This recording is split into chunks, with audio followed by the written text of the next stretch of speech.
Ya, Assalamualaikum warahmatullahi wabarakatuh. Nama saya Arif Budiman. Pada kesempatan kali ini, saya akan menjelaskan, kita akan belajar tentang gaya dan gerak. Sebenarnya gaya dan gerak itu apa seperti itu. Nanti kita akan bahas lebih lanjutnya. Langsung saja kepada materi. Pernahkah kalian mendorong sebuah meja? Pernah nggak? Pasti pernah ya. Kemudian kalian juga pasti pernah menarik. Menarik ini menarik ya. Gambar ini gambar menarik.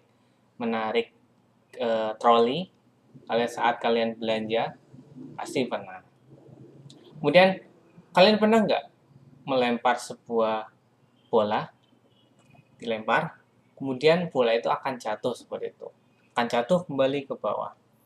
Atau kalian melempar dengan lurus dengan kecepatan, seakan-akan dia itu tidak akan pernah jatuh. Pernah nggak? Pasti pernah ya. Kemudian kalian pernah nggak ini? Dulu saya pernah juga ketika SD praktek seperti ini, yaitu menarik paku dengan menggunakan magnet seperti itu. Kemudian juga saya ketika itu ada sebuah sisir atau penggaris, kemudian saya gosok-gosokkan ke rambut yang kering. Nah, kemudian setelah itu saya tempelkan kertas kecil-kecil yang sudah disobek-sobek. Ternyata setelah saya tempelkan, wah, kemudian akan ada yang tertarik seperti itu kertasnya. Sebenarnya itu kenapa sih? Sebenarnya itu ada apa sih? Why? Kenapa bisa terjadi seperti itu? Kenapa? What happened? Kenapa terjadi seperti itu? Ternyata semua itu adalah karena adanya sebuah gaya. Nah, dalam artian ini, gaya adalah sebuah tarikan atau dorongan yang dapat mempengaruhi keadaan suatu benda. Misalkan tadi ketika kalian mendorong meja, maka meja itu akan bergerak seperti itu. Nah, kemudian ketika akan kalian kalian narik juga, itu juga akan bergerak. Dan gaya itu termasuk ke dalam besaran apa? Besaran vektor. Jadi besaran itu ada dua macam, yaitu besaran vektor dan besaran skalar. Yang vektor itu bisa ditentukan arahnya atau mempunyai arah, sedangkan skalar itu tidak mempunyai arah, hanya memiliki besarnya saja. Itu yang namanya eh, skalar seperti itu. Kalau vektor itu mempunyai arah, arahnya itu ke kanan, ke kiri, ke atas, atau ke bawah. Nah, itu punya arahnya tersendiri. Bukan hanya gaya, tetapi banyak juga yang mempunyai arah termasuk besaran vektor seperti itu ya. Langsung saja. Nah, kemudian gaya itu bisa mempengaruhi, kayak tadi kan bisa mempengaruhi suatu benda ya. Jadi, dengan adanya gaya ini, dia itu berpengaruh, yaitu apa aja? Yang pertama adalah gaya dapat merubah posisi benda. Yang tadinya posisinya di A, kemudian karena adanya gaya tadi, yaitu berupa dorongan dan tarikan, maka dia akan berpindah tempat. Maka disebut gaya dapat mengubah posisi suatu benda. Kemudian gaya dapat mengubah bentuk suatu benda. Misalkan nih, kita ditekan suatu benda terus-menerus, maka dia akan berubah bentuknya seperti itu. Itu juga termasuk dalam pengaruh gaya. Kemudian gaya dapat mengubah arah gerak suatu benda. Yang tadinya bergeraknya ke depan, kemudian karena ditarik, maka dia akan berubah arah, gitu ya. Kemudian seperti halnya ketika kalian itu mengendarai sebuah motor atau mobil, itu juga termasuk dalam ketika kalian mengubah setirnya, maka dia posisinya akan berubah, arahnya akan berubah lah. Itu adalah pengaruh gaya. Jadi pengaruh gaya itu ada tiga. Yang pertama adalah gaya dapat mengubah posisi suatu benda, gaya dapat mengubah bentuk suatu benda, yang ketiga adalah gaya dapat mengubah arah gerak suatu benda. Itu adalah pengaruh dari gaya itu. Next, kemudian macam-macam gaya. Karena gaya itu bukan hanya sekedar tarikan dorongan ketika kita gini ya. Jadi gaya itu banyak macamnya. Tapi gaya itu bisa generalisasikan dengan sebuah tarikan atau dorongan seperti itu. Yang tarikan dorongan itu nggak harus secara fisik ya, tapi juga non fisik itu bisa. Misalkan apa? Gaya gravitasi, gaya gesek. Jadi ini macam-macam gaya. Gaya gravitasi, gaya gesek, gaya listrik, gaya magnet, gaya bekas, gaya otot, dan gaya normal. Kita akan membedahnya satu persatu. Yaitu macam-macam gaya ini ya. Yang pertama kita masuk ke dalam gaya normal dulu. Jadi ini adalah gaya yang timbul, yang bekerja pada suatu bidang, ya, suatu bidang yang bersentuhan antara dua permukaan. Misalkan ini nih, ada sebuah ini apa? Misalkan batu balok ya, kemudian dia itu ada di sebuah meja atau sebuah permukaan seperti itu. Maka dia itu mempunyai dua gaya, yaitu gaya berat yang disimbolkan dengan huruf W dan gaya normal atau gaya ke atas gitu ya. Yang arahnya gimana? Arahnya selalu tegak lurus dengan bidang sentuh. Maksudnya tegak lurus apa? Nah, kalau tegak lurus adalah dia itu membentuk 90 derajat terhadap bidangnya. Bidangnya di sini adalah sebuah meja misalkan ini ya. Yang biru-biru ini sebuah meja. Maka dia itu tegak lurusnya ke atas. Kok bisa seperti kalau misalkan bendanya miring gimana? Bendanya ada di sebuah permukaan yang miring gimana? Kemudian kalau misalkan dia permukaannya tegak gimana? Nah, itu ada sendiri. Ini adalah contohnya. Nah, ini adalah ketika gaya normal berada di permukaan yang lurus, ya, lurus. Lurus itu dalam arti lurus itu ya lurus seperti itu.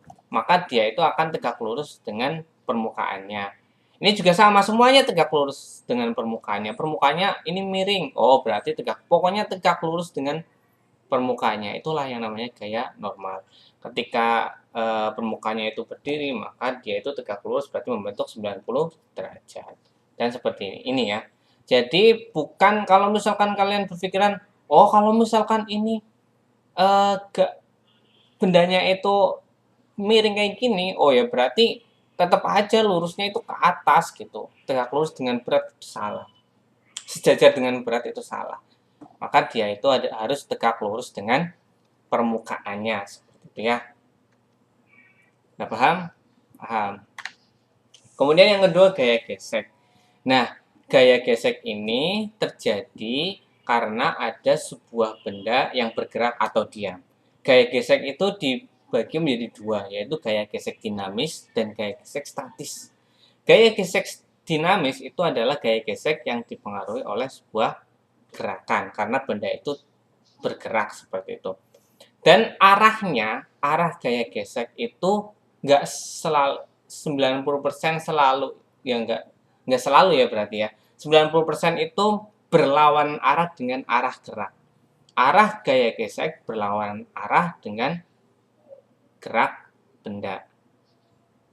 Kecuali pada gerak menggelinding. Ketika gerak menggelinding, itu arah gaya gesek sama dengan arah gerak benda. Itu, kecuali itu. Semuanya biasanya itu semua gaya gesek itu berlawanan dengan arah gerak benda. Kecuali yang tadi ya, gerak menggelinding. Itu. Dan ketika benda itu diam, artinya tidak bergerak kan. Ketika benda diam dan tidak bergerak, maka dia memiliki yang namanya gaya gesek statis. Statis itu bisa diartikan diam, kemudian dinamis itu bergerak seperti itu ya. Yang nilainya itu berbeda. Kemudian apa lagi? Gaya gravitasi. Nah, gaya gravitasi ini adalah gaya yang dimiliki semua benda yang memiliki massa. Ingat, gaya gravitasi adalah gaya yang dimiliki oleh semua benda yang memiliki massa. Kalau dia tidak memiliki massa, ya pasti dia tidak memiliki gaya gravitasi. Berarti kita sebagai manusia punya gaya gravitasi dong? Punya. Karena manusia itu punya massa seperti itu. Tetapi semakin besar suatu massa suatu benda, maka gaya gravitasinya itu akan semakin besar. Gitu ya. Nah, kemudian timbul pertanyaan, kalau kita punya gaya gravitasi, kita nih, kenapa meja yang ada di depan kita, atau komputer yang ada di depan kita, atau benda lain yang ada di depan kita itu nggak bisa menarik dia itu diam aja. Nah, pasti terlintas pertanyaan seperti itu kan. Jawabannya kira-kira apa? Jawabannya kira-kira apa? Ya, benar. Jawabannya adalah karena gaya gravitasi yang mempengaruhi kita itu ada yang lebih besar. Apa itu? Gaya gravitasi bumi. Oleh karena itu, ketika kita melempar sebuah benda ke atas, dia itu akan jatuh. Terlihatnya itu jatuh ke bawah, sebenarnya semua benda yang dilemparkan ke atas, dia itu sebenarnya akan menuju ke arah pusat dari massa benda itu. Pusat massanya itu ada di mana? Gitu kan. Seperti halnya ketika kita belajar tentang tata surya, kita belajar tentang revolusi dan rotasi. Revolusi ya, revolusi bumi. Perputaran bumi mengelilingi matahari. Sebenarnya yang diputar itu matahari atau apa sih? Apa yang diputari? Kita itu mengelilingi apa sebenarnya? Memang terlihat bahwa kita itu memutari matahari. Tapi pada intinya sebenarnya adalah kita memutari titik pusat massa di alam semesta ini. Bukan alam semesta ya. Kalau dalam tata surya kita berarti di tata surya kita ya. Nah, di tata surya kita itu yang paling dekat pusat massanya itu ternyata ada di matahari, karena ternyata massa matahari itu jauh lebih besar daripada planet-planet yang lainnya. Oleh karena itulah kita itu bumi itu mengelilingi matahari. Bukan mengelilingi matahari ya, tadi saya sudah jelaskan. Sebenarnya itu mengelilingi pusat dari tata surya itu, yang letaknya itu ada di matahari, seperti itu. Mudeng ya? Mudeng. Kemudian ada yang namanya gaya listrik. Nah, ini yang menarik sekali. Gaya listrik ya. Seperti yang saya jelaskan tadi, gaya listrik itu ada yang gaya yang statis dan yang ada dinamis. Gaya listrik itu terjadi karena perbedaan muatan. Itu ada elektron atau positif dan negatif elektron dan proton ya. Nah, kemudian sebenarnya aliran listrik itu terjadi dari elektron menuju ke atau kutub negatif ke positif, neutron dan proton seperti itu. Nah, sebenarnya ketika kalian menyalakan sebuah sesuatu barang elektronik atau kalian mengecas sebuah HP, sebenarnya itu yang bergerak itu listrik itu sebenarnya adalah aliran elektron. Yang bergerak itu aliran elektron. Misalkan di gambar yang bawah ini, yang menyalakan lampu itu adalah karena ada perbedaan beda potensialnya ya antara positif dan negatif. Itulah yang menyebabkan sebuah lampu itu atau semua yang berkaitan dengan listrik membutuhkan listrik itu dapat menyala. Ini adalah pergerakan dari elektron. Elektronnya itu bergerak terus. Kalau misalkan dari yang dinamis ini karena dia ada pusat energinya yang dari PLN itu, maka dia akan terus ada, elektronnya itu akan bergerak terus, bergerak terus, bergerak terus.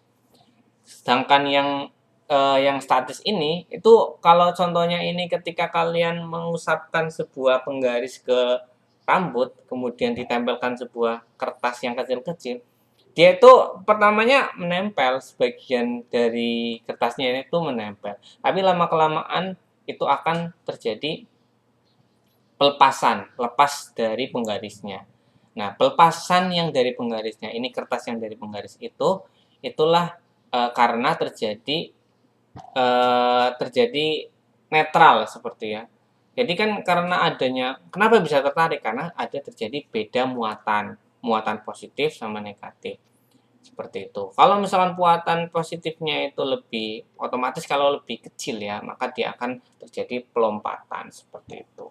Dan semua yang ada di dunia ini pasti dia itu akan kembali lagi ke titik seimbangnya. Keseimbangannya berarti positifnya sama, negatifnya sama. Itulah yang dinamakan dengan netral, gitu ya. Jadi ada muatan positif, muatan negatif, dan netral. Netral itu terjadi ketika positif dan negatif itu sama. Kemudian kalau apa tadi muatannya itu positif, maka jumlah elektronnya itu lebih kecil. Kalau yang muatannya negatif, berarti jumlah elektronnya itu lebih besar. Itulah yang namanya dengan kayak listrik yang kita manfaatnya setiap hari ya listrik ya. Kita sekarang zaman sekarang ini tidak bisa hidup tanpa listrik seperti itu. Ya, lanjut. Kemudian ada yang namanya gaya magnet nih. Dulu ketika saya kecil sering mainan magnet. Magnetnya itu ngambil dari dari TV bekas. Biasanya kan dulu kan pakainya TV tabung ya. TV tabung itu biasanya pakai magnet di dalamnya. Nah, nanti kita akan belajar ternyata gaya magnet itu juga menghasilkan listrik atau listrik juga menghasilkan magnet itu adalah besok kita belajar lagi ketika kalian sudah belajar di tingkat yang lebih tinggi SMP atau SMA gitu ya. Nah, gaya magnet ini terjadi karena adanya tarikan atau dorongan dari sebuah magnet yang ditimbulkan oleh magnet. Nah, magnet ini biasanya ada dua kutub, yaitu kutub selatan dan kutub utara, gitu ya. Jadi kutub selatan dan kutub utara ini ketika ada sebuah benda, ada dua buah magnet, kemudian itu ditempelkan, saling tempelkan, yang satu kutubnya utara, yang satu utara. Ketika ditekatkan, maka dia akan terjadi yang namanya tolak menolak. Ketika dua kutubnya itu berbeda, maka dia akan tarik menarik. Itu adalah hukum dari gaya magnet ya. Gaya magnet itu seperti itu ya. Yang kita temukan biasanya kalian di dinamo. Dinamo sepeda itu ada magnet, atau kalian beli juga magnet juga ada banyak. Nah, seperti itu. Kalau kalian pernah kalian seperti plastik ya, plastik sampul plastik kalian ketika dibuka kok kayak ada yang narik gitu ya. Nah, itu karena adanya listrik statis tadi. Karena itu agak gede, makanya gaya magnet dan gaya listrik itu hampir mirip seperti itu. Bukan hampir mirip ya. Jadi ya saling saling berkaitan seperti itu ya antara gaya listrik dan gaya magnet. Lanjut. Kemudian pegas nih. Nah, ketika kalian mau bermain kalau di zamannya saya ini namanya pelintang ya yang sebelah kanan ya. Pelintang atau ketapel. Nah, ketapel ini digunakan dulu sering banget ketika kecil main ketapel. Kalian juga pasti mungkin pernah main ya atau nggak pernah? Wah, zaman sekarang itu anak-anaknya seringnya pakainya HP ya, bukan mainan kayak dulu saya. Jadi ketapel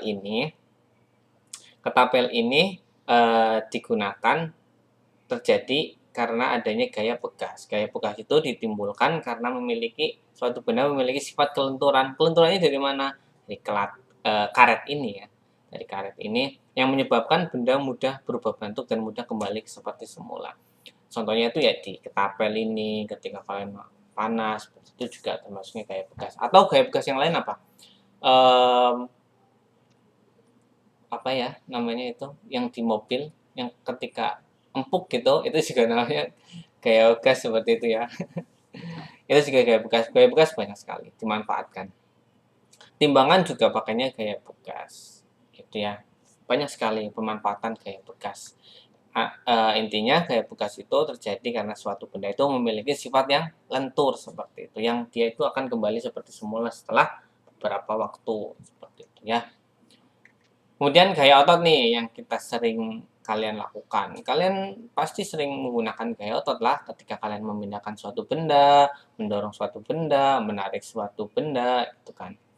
Dan ini pasti dimiliki oleh semua manusia, gitu ya, yang mempunyai energi, gitu ya. Energinya dari mana? Energinya pasti dari makanan. Makanya kalian itu harus rajin makan makanan yang bergizi, makan makanan yang sehat agar otot kalian itu dapat dibentuk dengan sempurna seperti itu.